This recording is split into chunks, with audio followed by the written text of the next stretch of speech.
रेवंत राज classes Degana YouTube channel पर आप सभी का हार्दिक स्वागत है। आज हम चर्चा करेंगे सेकंड ग्रेड शिक्षक भर्ती परीक्षा 2010 जो विज्ञान विषय का पेपर हुआ था आरपीएससी द्वारा। उसमें जो 20 मनोविज्ञान के जो प्रश्न आए थे वो मनोविज्ञान के प्रश्न हैं, उनको हम सभी यहाँ पर हल करेंगे और आप भी देखना आप इसमें से कितने प्रश्न राइट करते हैं। अभी तक आपने चैनल को सब्सक्राइब नहीं किया है तो चैनल को सब्सक्राइब जरूर कर ले, क्योंकि यहाँ पर आपको आरपीएससी सेकेंड ग्रेड में जितने कितने भी जो पेपर करवाए गए हैं वो सारे के सारे पेपर आपको इस चैनल पर मिलने वाले हैं। चलिए शुरू करते हैं आज का हमारा वीडियो। पहला क्वेश्चन है, निम्न में से कौन से विचारक के अनुसार शिक्षा व्यक्ति की भीतरी शक्तियों को उभारने की प्रक्रिया है? फ्रोबेल, पेस्टोलॉजी, थॉर्नडाइक, प्लेटो। तो इसका आंसर होगा प्लेटो। क्वेश्चन नंबर 2, निम्न में से कौन सा कथन शिक्षा मनोविज्ञान के अर्थ को सबसे अधिक ढंग से प्रकट करता है? यह व्यक्ति के मन के अध्ययन का विज्ञान है, यह व्यक्ति के अनुभवों का विज्ञान है, इसका संबंध केवल व्यक्ति को सामाजिक प्रक्रियाओं से है, यह शिक्षा को मनोवैज्ञानिक आधार प्रदान करता है। तो दोस्तों इसका राइट आंसर होगा ऑप्शन 4, यह शिक्षा को मनोवैज्ञानिक आधार प्रदान करता है। यानी शिक्षा मनोविज्ञान है वो शिक्षा को मनोवैज्ञानिक ढंग से प्रस्तुत करता है या आधार बताता है। चलिए अगला प्रश्न देख लेते हैं। क्वेश्चन नंबर 3 है आपके लिए, निम्न में से कौन सा कथन अधिगम की प्रक्रिया को उचित ढंग से प्रस्तुत करता है? यानी अधिगम का वास्तविक अर्थ क्या है? व्यवहार में परिवर्तन, सामाजिक व्यवहार में परिवर्तन, कक्षा कक्ष में अधिगम, संवेदनाओं में परिवर्तन। तो जो अधिगम है वो अधिगम का बिल्कुल सही ढंग से अर्थ जो प्रस्तुत करेगा वो ऑप्शन 1 में करेगा। अधिगम का मतलब है व्यवहार में परिवर्तन। चलिए क्वेश्चन नंबर 4 देख लेते हैं। अधिगम का संबंध प्रतिक्रिया सिद्धांत निम्न में से किसने दिया? जी हाँ, संबंध प्रतिक्रिया, अधिगम का जो संबंध प्रतिक्रिया है इसका सिद्धांत किसने दिया? बीएफ स्किनर, सीएल हल, ईएल थॉर्नडाइक, आईपी पाउलोव। तो इसका ऑप्शन नंबर 4 राइट होगा। अधिगम का संबंध प्रतिक्रिया का सिद्धांत है वो आईपी पाउलोव ने दिया। चलिए क्वेश्चन नंबर 5, कबीर के दोहे याद कर लेने पर भी एक बालक की रहीम के दोहे याद करने की शक्ति में सुधार नहीं होने का निम्न में से प्रमुख कारण कौन सा है? नकारात्मक स्थानांतरण, दोनों स्थितियों में समानता होना, शून्य स्थानांतरण, सकारात्मक स्थानांतरण। तो इसका राइट आंसर होगा ऑप्शन नंबर 3, शून्य स्थानांतरण। चलिए क्वेश्चन नंबर 4 देख लेते हैं। क्वेश्चन नंबर 6, निम्न में से कौन सा विकल्प मानसिक विकास के साथ संबंध नहीं है? यानी मानसिक विकास के साथ में, मेंटल डेवलपमेंट उसके साथ में नहीं है। दूसरों पर निर्भरता, मानसिक क्रियाओं की तीव्रता, कल्पना की सजीवता, सीखने की प्रक्रिया में तीव्रता। तो इसका आंसर ऑप्शन 1 राइट होगा, दूसरों पर निर्भरता। यानी मानसिक विकास में दूसरों पर निर्भरता ये यहाँ पर आपके इसका संबंध नहीं है। चलिए क्वेश्चन नंबर 7 देख लेते हैं। निम्न में से कौन सा कारण बालक के स्वस्थ भावात्मक विकास में सहायक नहीं? यानी कौन सा कारण है जो बालक के स्वस्थ भावात्मक विकास में सहायक नहीं है? बालक के कार्यों को सामाजिक स्वीकृति मिलना, परिवार एवं विद्यालय में संवेगों का दमन, विद्यालय में उपयुक्त शिक्षण विधियों का प्रयोग, शिक्षक द्वारा व्यवहार के सही उदाहरण प्रस्तुत करना। तो इसमें ऑप्शन जो 1 है वो बिल्कुल ही सही है, राइट है। ऑप्शन 3 बिल्कुल सही है, ऑप्शन 4 ये भी सही है। ऑप्शन 2 ये आपके इसमें राइट आंसर होगा, क्योंकि परिवार एवं विद्यालय में संवेगों का दमन ये बालक के स्वस्थ भावात्मक विकास में सहायक नहीं है, इसलिए ऑप्शन 2 इसके अंदर राइट होगा। चलिए अगला प्रश्न देख लेते हैं। अगला प्रश्न आपके लिए क्या है?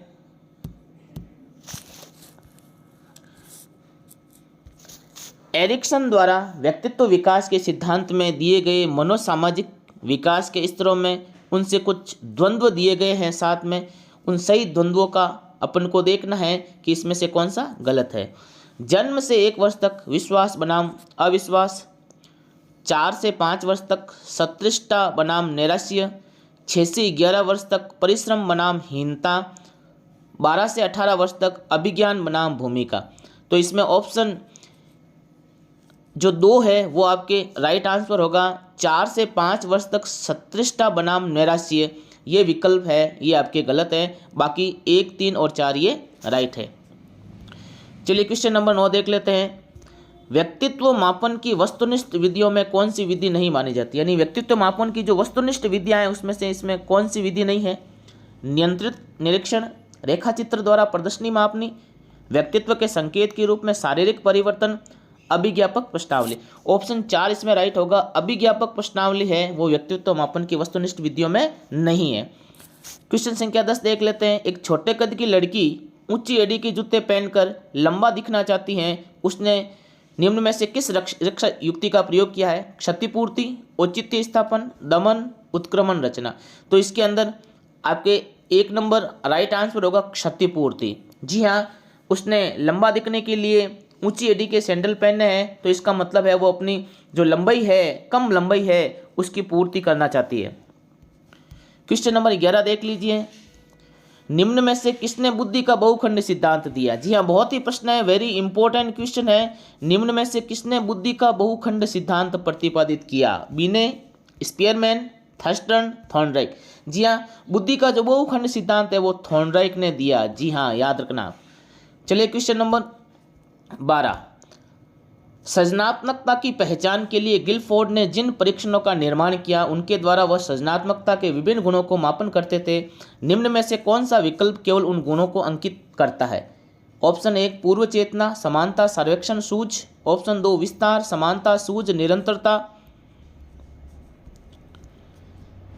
ऑप्शन 3 मौलिकता, सूझ, सर्वेक्षण, विस्तार। ऑप्शन 4 निरंतरता, लोचनीयता, मौलिकता, विस्तार। तो इसके अंदर ऑप्शन 4 है वो राइट होगा, निरंतरता, लोचनीयता, मौलिकता, विस्तार। क्वेश्चन नंबर 13 देख लेते हैं। प्रेरकों का वर्गीकरण अनेक विद्वानों ने किया। मेस्लो द्वारा किया गया वर्गीकरण सही ढंग से निम्न में से किस विकल्प में दिया गया है। यानी मेस्लो का जो वर्गीकरण है, प्रेरक वर्गीकरण, वो देखेंगे हम इसमें कौन सा है। जन्मजात एवं स्वाभाविक, जन्मजात एवं अर्जित, जैविक एवं जन्मजात, सामाजिक एवं कृत्रिम। तो इसमें आपके राइट आंसर होगा 2, जन्मजात एवं अर्जित। मेस्लो ने ये प्रेरक और इसमें इनका वर्गीकरण किया है। चलिए क्वेश्चन नंबर 14 देख लेते हैं। शिक्षा की प्रक्रिया में प्रेरणा का महत्व है। इस बात को ध्यान में रखें तो अध्यापक को निम्न में से कौन सा कार्य नहीं करना चाहिए। कार्य के लक्ष्य को स्पष्ट करना, शिक्षार्थी को सामाजिक कार्यों में भाग लेने के अवसर प्रदान करना, इनामों का प्रलोभन देकर बालकों में प्रतिद्वंदिता पैदा करना, बालकों को अपने कार्य में सफल होने के अवसर प्रदान करना। तो इसके अंदर ऑप्शन जो 3 होगा वो राइट होगा, इनामों का प्रलोभन देकर बालकों में प्रतिद्वंदिता पैदा करना। ये शिक्षा प्रक्रिया में प्रेरणा का महत्व नहीं है, ध्यान देना, ऐसा कार्य शिक्षक को कभी नहीं करना चाहिए। क्वेश्चन नंबर 15 देख लेते हैं। निम्न में से उपलब्धि अभिप्रेरण पर किन लोगों ने काम किया। बहुत ही वेरी वेरी इंपॉर्टेंट ये क्वेश्चन है आपके कि उपलब्धि अभिप्रेरण पर किन लोगों ने काम किया है। फ्रायड एवं युंग, मैकक्लेलन एवं एटकिंसन, मेस्लो एवं मैकडूगल, मिलर एवं हॉलर्ड। तो इसका ऑप्शन 2 राइट होगा, मैकक्लेलन एवं एटकिंसन ने उपलब्धि अभिप्रेरण पर काम किया है। चलिए क्वेश्चन नंबर 16 देख लेते हैं। प्रतिभाशाली बालकों की पहचान निष्पादन परीक्षणों द्वारा कठिन मानी जाती है। इसका उपयुक्त कारण किस विकल्प में दिया गया है।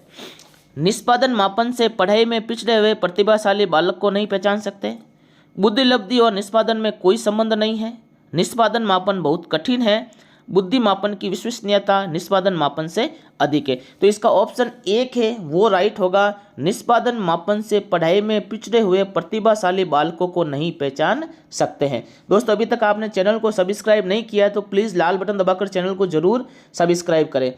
चलिए अगला क्वेश्चन देख ले। क्वेश्चन नंबर 17 कौन सा था। निम्न में से कौन सा विकल्प उपलब्धि में व्यक्तिगत भिन्नता का प्रतीक नहीं है। निम्न में से कौन सा विकल्प उपलब्धि में व्यक्तिगत भिन्नता का प्रतीक नहीं है। पूर्व अनुभवों में विभिन्नता, लिंग में विभिन्नता, रुचियों में विभिन्नता, पूर्व निर्देशन में विभिन्नता। तो उपलब्धि में व्यक्तिगत भिन्नता का जो प्रतीक नहीं है वो बताना हमें। तो इसमें ऑप्शन 2 राइट होगा, लिंग में विभिन्नता। क्वेश्चन संख्या 18 देख लेते हैं। रुचि के संप्रत्यय के 3 मुख्य पक्ष निम्न में से किस विकल्प में दिए गए हैं। जी हाँ, रुचि के संप्रत्यय के 3 मुख्य पक्ष बताने हैं। ऑप्शन 1 वंशानुक्रम, मूल प्रवृत्तियाँ, विचार, जानना, अनुभव करना, मूल प्रवृत्तियाँ, ज्ञानात्मक, क्रियात्मक, भावात्मक, वंशानुक्रम, क्रियात्मक, अनुभव करना। तो इसमें रुचि के जो 3 संप्रत्यय हैं वो ये आपके होंगे ज्ञानात्मक, क्रियात्मक और भावात्मक।